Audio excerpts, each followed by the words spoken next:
This land is more than just dirt and trees.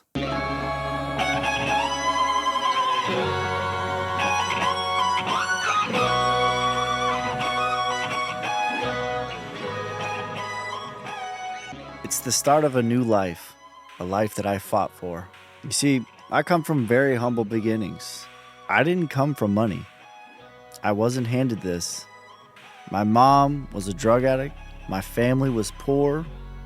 I worked 100-hour weeks every week for years on end just to have a chance. The odds were definitely stacked against me, and I'm grateful from where I came to where we are now. Statistics were definitely not on my side. I know what struggles and trials and tribulations feel like, so I'm grateful for as far as we've came. But as far as God has brought me in my journey, there is so much more work that needs to be done. So before I can build anything on this land, I've got to make a path. Sometimes in life there doesn't seem to be a way, but you got to make your own way and trust that God's going to take care of you. And that's what we're going to do today. We're going to be building a path because we can't build anything if we don't have a path.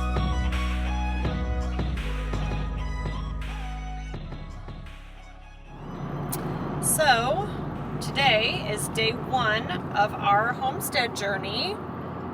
We close tomorrow on our plot of land, and we're driving up today to start clearing the driveway a little bit. And then tomorrow, once we close, we will start running a little bit of errands, get our permits, get our address, get our utility hookups, and maybe map some things out on our land, get some foundation for the cabin laid. We'll see how the day unfolds, but we're driving up through Kentucky right now. It's about a 4-hour drive from where we're at now in Tennessee, but it's a nice day, and we plan on getting as much as we can done in the next day and a half. So what do you have right here? So I was saying that we're mapping some things out. I bought a bunch of plants online at Stark's. Bought about 19 fruit trees, and then some berries, a couple of elderberry bushes, about 10 raspberry and blueberry bushes, and strawberries, 50 strawberry plants. So it all needs kind of mapped out. So we're going to take some string around the property and see where everything is going to go. So I have kind of my orchard mapped out a little bit here, and then probably have about a 20 by 50 vegetable garden to start out with, and leave room to, build out or till out as needed. But I think 1,000 square feet is good for our family size. And then we have about 20 by 20 attached to the other side of the garden here for all the berries.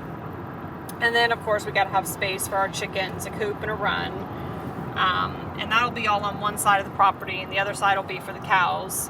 But so I plan on mapping all of this out with some string today on the property, so we're gonna get a lot done.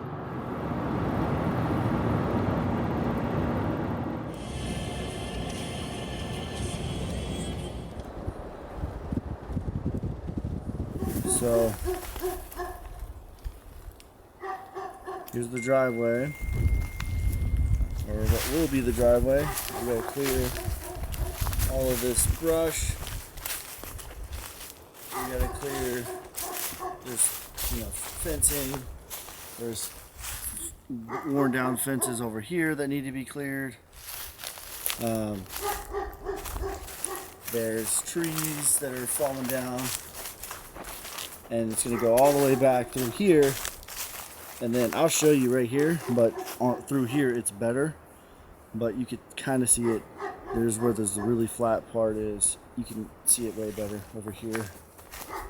I'll just kind of show you all of the work that needs to be done, because it's going to be a lot stuff that we're going to have to clean out here and get this driveway to where we can actually use it. But it's gonna be beautiful with all the trees on both sides. And then here's where a lot of the work needs to be done as well. And then this is where we'll be building our barn. And we'll be building our house on this plot in here.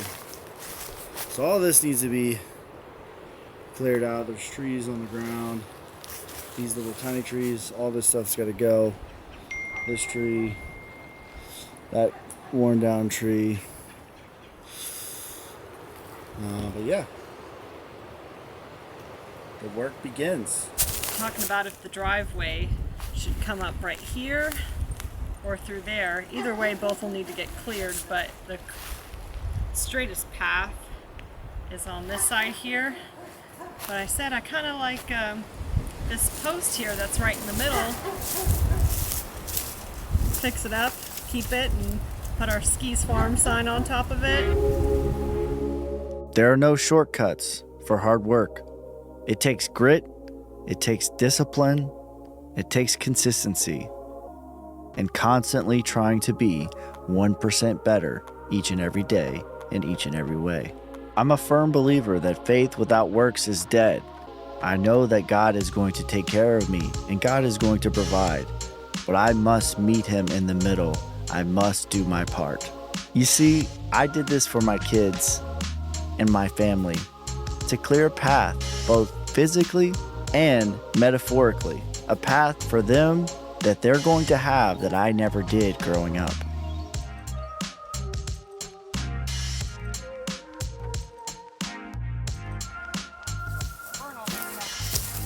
Good rocks. Yeah. To make a fire pit. Pile right here. I don't know why I did that. How about right there? Okay. Because the truck's not going to be able to get in there. Right.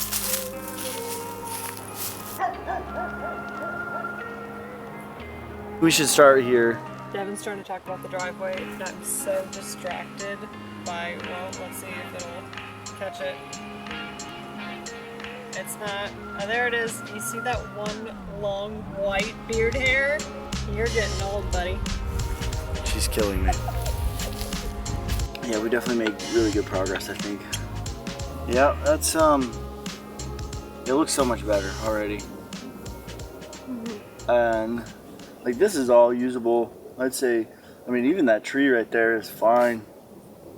But I'll take that out anyways, but I'd say this is usable all the way down. We'd like to clean it up a little bit more, but it definitely is like, you know, like I would feel fine driving the truck all the way down to that one point, you know, where there's like all those trees still. That's where we're still gonna be. I'm definitely happy with the progress. Like we have one full truckload of gravel cleared for sure. I think we could finish clearing it tonight. As far as like you using a chainsaw to clear like the big stuff that's all the way at the end, probably not before the sun goes down. These fence posts are still really in great shape though. Yeah. Just replace the wood along them. Like thorns, it's crazy. Like it's a crazy amount of thorns. Yeah, I have some Some battle scars. Yeah. So that's our main goal, because we're only going to be here for 2 days, is get the driveway cleared and paved with gravel. We're using 57, which is like your base layer. And then call around, get some of our permits in, see about internet. Gotta get an address first. Get an address. That's first thing. Because we can't do anything else without an address. We got to get our septic permit. I think so. I don't know what the hell those things are. I'm not happy.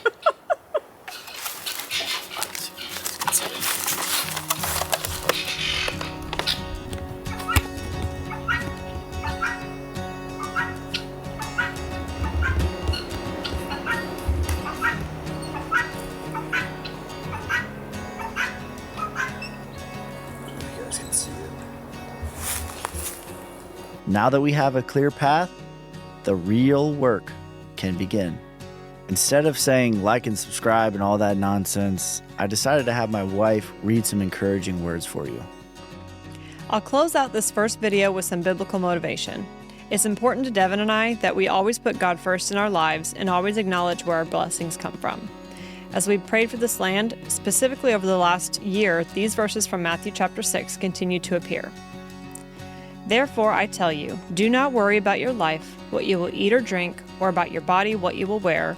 Is not life more than food, and the body more than clothes? Look at the birds of the air. They do not sow or reap or store away in barns, and yet your heavenly Father feeds them. Are you not much more valuable than they? Can any one of you, by worrying, add a single hour to your life? And why do you worry about clothes? See how the flowers of the field grow. They do not labor or spin. Yet I tell you that not even Solomon in all his splendor was dressed like one of these. If that is how God clothes the grass of the field, which are here today, and tomorrow is thrown into the fire, will he not much more clothe you, you of little faith? So do not worry, saying, what shall we eat? Or what shall we drink? Or what shall we wear? For the pagans run after all these things, and your heavenly Father knows that you need them. But seek first his kingdom and his righteousness, and all these things will be given to you as well. Therefore, do not worry about tomorrow, for tomorrow will worry about itself. Each day has enough trouble of its own. God knows exactly what we need. He is full of abundance and gives it freely to those who seek him. Follow us for more, and we'll see you next time at Ski's Farm.